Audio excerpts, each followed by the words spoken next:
I've never been a fan of Michelle Rodriguez until this film. Really? Mostly Fast and the Furious. It's just That's what you know her stupid. from? It's just stupid. I loved her in this.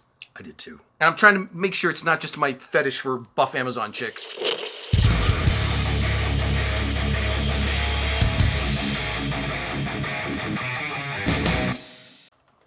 Welcome to the League of Dragon Slayers Guild.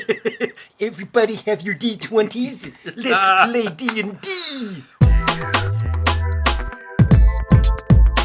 Welcome, nerds, to the Two Gaming Dudes. Yes, Dungeons and Dragons, Honor Among Thieves. Absolutely. A movie that's kind of near and dear to me, personally, for a lot of reasons. This is what started it all. D&D brought it all together for us, man. With all the different movies that have come out or were coming out, this was the one I was excited for. I was really hyped for this. Yeah, as was I. Especially after the embarrassment of the 2000 Dungeons and Dragons movie with Jeremy Irons. So that is simply one... That is the most well-known and most gigantic failures in a string of bad D&D screen projects. Yes. So this shit has been around... I didn't realize there were sequels to that. A lot. There's been a lot of D&D movies. Dungeons and Dragons has been around basically for our lifetime. Yes. We're basically the same age as the game. So we've always had a history with it. Mm-hmm. And it's just trying to bring it to the screen has always been a catastrophic failure, with the exception of the 1984 cartoon on Saturday mornings. Look out! Yes. Who made a beautiful cameo appearance, by the way, that I loved that. Although, what I didn't notice is if you can zoom in kind of close on the barbarian, he's like 40 years old. Oh. It's some dude, buff dude instead of a 10-year-old kid. That's okay. But I can forgive that. In real time, it's fine. And you barely, like, it's a blink and you'll miss it kind of thing. So, the Jeremy Irons was their first attempt at a giant blockbuster, and it failed. Yeah. And then there was a bunch of smaller films, and they all failed. And basically, they've all sucked until now. Yeah. And we've had other things that have felt like D&D. And I'm not talking about Lord of the Rings or Game of Thrones. I'm talking more like... there's been some animated stuff done with... that one video game that I can't think of now. The Dragon Age. Dragon Age was a video game. They made an animated series out of it. So it had like that D&D feel to it. But it wasn't truly D&D. The bad news is this did not make any money. It made $200 million on an above-the-line budget of $150. So that means in total cost, it might have broke even. Maybe. It probably didn't earn back its investment. I think 150 would be 300, like 300 million. I don't know. I don't know if they do that big of a under-the-line budget, but... It's pretty huge. Most of it's into marketing, and I saw commercials for this left and right, so... I think if you were to ask a true D&D fan, they're all going to share our opinion. I think so, too. Every D&D fan that I know, and that's a considerable pretty much everyone number, we know. they all loved this movie. They thought it was fantastic. But a casual moviegoer, I don't think would either appreciate it as much or just wouldn't be interested in seeing it. And that actually happened. I showed this movie to my wife, and she was kind of bored with it. She was like, it was fine. That was her takeaway. She says, it was fine. There was nothing wrong with it. It was just kind of boring. I did find myself getting kind of antsy. There were a few scenes that dragged on, and I started thinking, all right, come on, move the plot forward. There was a few times where I caught myself saying that, but overall I enjoyed it. But I get it. Yeah. So are we going to do like a plot synopsis? Are we going to run over what this movie was actually about, or do we care? I don't, do we remember? I don't really care, but I'll tell you why it was better than anything that we've seen from them before. From D&D? Yeah. Okay. Going all the way back to Jeremy Irons. Now it is time for you to die. Everything is tried to make it this fucking Tolkien-style high drama shit. Yeah, where they take themselves very, very seriously. This is how we played the fucking game. Yes. And it felt familiar. Like, yeah, that's exactly what... Scott is a dipshit. He would be this fucking woman barbarian who fucks everything up. And Jason would be this guy that takes the game way too serious and gets mad. Why are you not taking the game seriously? I love how everybody around them actually does take the world seriously. Yes. And these guys are just, no. And that's exactly how the games would run. Like, even if you're doing like a pre-written adventure and it's all written very Tolkien, taking it very seriously. And I'm like, no, my players are all fuck-ups.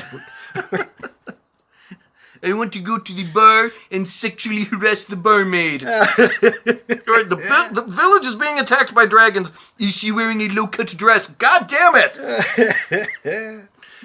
Oh my god.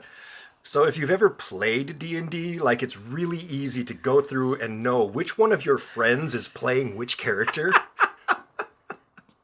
Because I could do it multiple times. I'm like, if it was this group, you guys, that's exactly, I know who would be playing who. and I think that's the experience that a lot of gamers had going into this, because the reviews from them, it's so familiar, fantastic, and it's more than just like nostalgia bait. It's like there's plenty of that. There is, like, there's things you'll recognize, like the helms and the amulets and magic missile and the acid jello. I mean, there's stuff. There's plenty of that. Yeah. It just, there wasn't, for a casual fan, it doesn't draw anymore. Especially now when you know, in 3 weeks it's going to be on, in this case, Paramount Plus, but in 3 weeks it's going to be on HBO Max. In 3 weeks it'll be on Apple TV. I don't give a fuck. And it'll be on everything but Netflix, basically. There wasn't enough to get people into the theaters, which is too bad. I think so too, because this could have spawned like a series of movies. I mean, I would have loved to have seen more things happen in this universe. Not necessarily with these characters. I mean, I like these characters, but D&D is huge. Yeah. And you could really play off of this and do more D&D adventures. And now I don't know if that's going to happen. I don't think they will. It just costs so much. Yeah. It might bleed into a TV series. I wouldn't mind that. Where if you can keep the costs down and you have a subscriber base you can depend on if you're on Apple TV or Paramount streaming. I wouldn't mind that. I think I'd be fine with that. You know what else I loved? What's that? I've never been a fan of Michelle Rodriguez until this film. Really? Mostly Fast and the Furious. That's what you know her stupid. from? It's just stupid. And she was on Lost and Machete. Well, okay, Machete was kind of cool. I loved her in this. I did too. And I'm trying to make sure it's not just my fetish for buff Amazon chicks. No. I don't think it's just that. I liked her on this, and I liked the fact that her and the main character don't get together in the end in that way, and I'm glad they went that route. Because your two players playing the game wouldn't. Yes, because I'm not going to fuck Mike's character. No. You should, they look like girls and guys, but no. It's a group of guys. They're playing this. There are no women. Except maybe the shapeshifter. I could see that being the girl because, she was able to do cool things, maybe, but ultimately, I mean, anytime we tried to bring a girl into the game, it didn't work. Well, not for us, not as kids. Yeah, we had a hard enough time keeping Wayne involved in the game because we'd start fucking off and he'd be like, "That's goddamn, I'm going to play Super Nintendo," and he would just leave because we weren't taking it seriously enough. And then we have other people who were just bored with the whole thing, and it's your turn, man. I'm playing a game right now. I'll be with you in a second. I'm playing. All right, so what's going on? What's going on in my turn? I don't know. Just launch the catapults. I don't know. I'm gonna recap everything for you again. We just talked. It's a damn shame. It was a well-made film with high production value. Everything looked great. It had enough callbacks to the game. I understand. From the beginning, I knew that it wasn't going to do well. Oh. Because I could tell that I was going to love it. Mm-hmm. I knew you were going to love it. But I could tell a mass audience was just going to look at it and say, oh, so it's like Game of Thrones already? Yeah. Oh, so it's like it's Lord Game of Thrones, but it's silly. So it's like Lord of the Rings, but they make a joke of it. No, I don't know. Why are they being silly about it? I don't understand. I knew it wasn't going to do well. Well, I'd love to know what you guys thought. So make some comments down there and let us know. Did you watch this? Did you like it? Are you a gamer and like it versus people who are going to comment who aren't gamers? I'd like to know what you thought of this movie. I'm going to start developing a TV project for Paramount Plus. Yeah. I'm going to call my old agent in Hollywood, Carl, see if he can get me into a Zoom pitch meeting or something. Okay. I think this would make a great series. I think it would too. And if you used some of that Disney Plus LCD technology, you could make it, cost effective. I think so. And geeks would watch it. Yeah. Just don't do it like Willow. Just whatever you do, don't do it like Willow. Find another way. That's good advice for anything. That is very true.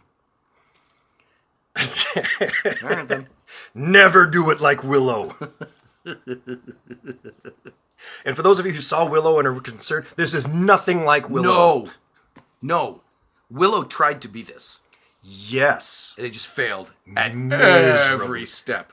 But this is the tone they were going for. Yes, and this is done right. This was done right. There you go. See you in another video. Click subscribe. Later.